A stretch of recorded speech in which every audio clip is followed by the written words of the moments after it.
और सीधी तस्वीरें राजधानी रायपुर से, जहां जनजाति गौरव दिवस कार्यशाला को सीएम विष्णुदेव साय संबोधित कर रहे हैं। स्वागत करता हूं, अभिनंदन करता हूं।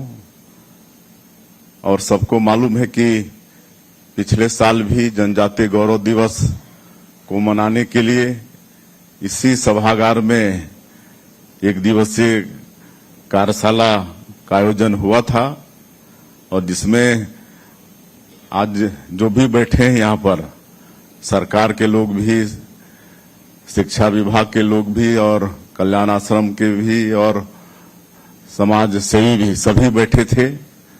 और सब लोगों ने बहुत अच्छे से जनजाति गौरव दिवस को मनाया। और जसपुर में अच्छा कार्यक्रम हुआ था। करीब 10 किलोमीटर की पदयात्रा हुई थी, जिसमें हमारे केंद्रीय मंत्री श्री मनसुख भाई मांडविया भी उपस्थित थे, मैं भी स्वयं उपस्थित था। और 10 किलोमीटर में जनजातीय समाज से संबंधित सभी तरह की प्रदर्शनी, उनका वेशभूषा, उनका व्यंजन, उनका नृत्य, ऐसा पूरे 10 किलोमीटर में आयोजन था। और संख्या भी बहुत अच्छी थी। और बाद में मनसुख भाई हमको बता रहे थे कि उसका एक वीडियो बना के माननीय प्रधानमंत्री जी को उन्होंने दिखाया था। तो प्रधानमंत्री जी ने बहुत उसको मतलब पसंद किया था, और उनको बोले थे कि इस तरह का कार्यक्रम ट्राइबल क्षेत्र में होते रहना चाहिए।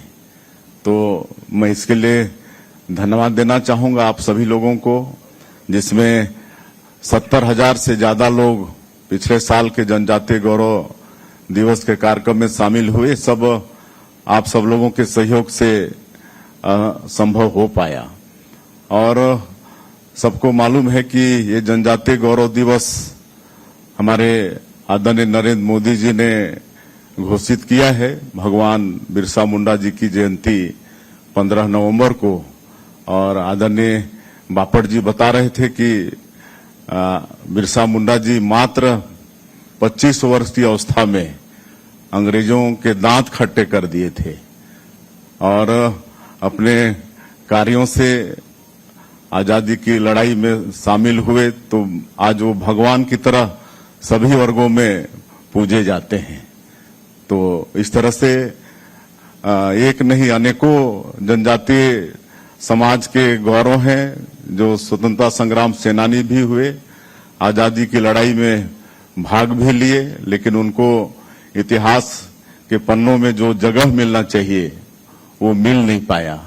और ये सब आदिवासियों का सम्मान दिलाने का काम आज हमारे देश के प्रधानमंत्री जी श्री नरेंद्र मोदी जी कर रहे हैं। तो हम सभी लोग उनके आभारी हैं। और हम अटल बिहारी वाजपेयी जी को भी स्मरण करना चाहेंगे। उन्होंने भी जब प्रधानमंत्री थे तो जनजातीय समाज का मान सम्मान बढ़ाया।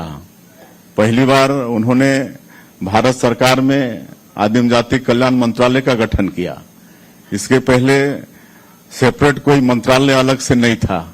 इतनी बड़ी संख्या आदि जनजातीय समाज का, और उनका एक अलग से मंत्रालय हो उनके विकास के लिए, ऐसा पहली बार अटल जी ने प्रधानमंत्री के रूप में सोचा और भारत सरकार में आदिम जाति कल्याण मंत्रालय का गठन किया। तो उनको भी हम धन्यवाद देना चाहेंगे। और आज नरेंद्र मोदी जी तो हमारे जो जितने भी अनुसूचित जनजाति के योद्धा हुए, स्वतंत्रता संग्राम सेनानी हुए, उनको आज इतिहास के पन्नों पर जगह दिलाना चाहते हैं। और जिस तरह से जबलपुर में रानी दुर्गावती, वो भी जनजातीय समाज की एक वीरांगना हुई, उनको लेकर एक वहां पर भी म्यूजियम बड़ा वहां पर उन्होंने बनवाया है। तो ये सब जनजातीय समाज का मान सम्मान बढ़ाने का उन्होंने काम किया है। आज इस देश का जो सर्वोच्च पद है, महामहिम राष्ट्रपति का पद, वो भी आज हमारी जनजातीय समाज की बहन श्रीमती द्रौपदी मुर्मू हैं सर्वोच्च पद पर। ये भी जनजातीय समाज के लिए बहुत बड़ा गौरव का विषय है। और सरकार की जो भी योजना का लाभ तो मिल ही रहा है, हमारे जनजातीय समाज को, लेकिन अलग से भी योजना माननीय प्रधानमंत्री नरेंद्र मोदी जी ने प्रारंभ किया है। आज जो विशेष पिछड़ी जनजाति के लोग हैं हमारे छत्तीसगढ़ में, कोरवा, बिरहोर, बैगा, कमार, अबुझमाड़िया, ऐसे 5 जाति के लोग हैं और भी कितने जाति हैं पूरे देश में। तो इनके लिए पीएम जनमन योजना आदरणीय प्रधानमंत्री जी ने शुरू किया है ताकि विकास उन तक इन योजनाओं के माध्यम से पहुंचे। आज इस योजना के तहत 5000 किलोमीटर अगर रोड बन रहा है पूरे देश में, तो आज 2500 किलोमीटर रोड हमारे छत्तीसगढ़ में पीएम जनमन योजना के माध्यम से बन रहा है। आज 32,000 उनके लिए अलग से प्रधानमंत्री आवास की स्वीकृति है और उसमें ज्यादा है, 2.5 लाख रुपया एक आवास के लिए है। तो इस तरह से जो पीवीटीजी जो राष्ट्रपति के दत्तक पुत्र कहे जाते हैं, तो उनके लिए पीएम जनमन योजना है। उसी तरह से जनजातीय गांवों के विकास के लिए धरती आबा ग्राम उत्कर्ष योजना, इसकी शुरुआत माननीय प्रधानमंत्री जी ने की है।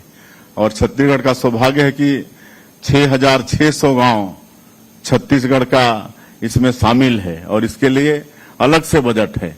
सरकार की जो योजना है उसका तो लाभ मिलता ही है, लेकिन 80,000 करोड़ का ये बजट जनजातीय मतलब धरती आबा ग्राम उत्कर्ष योजना में है और 6,500 गांव छत्तीसगढ़ का शामिल है, तो इसका भी लाभ मिलेगा।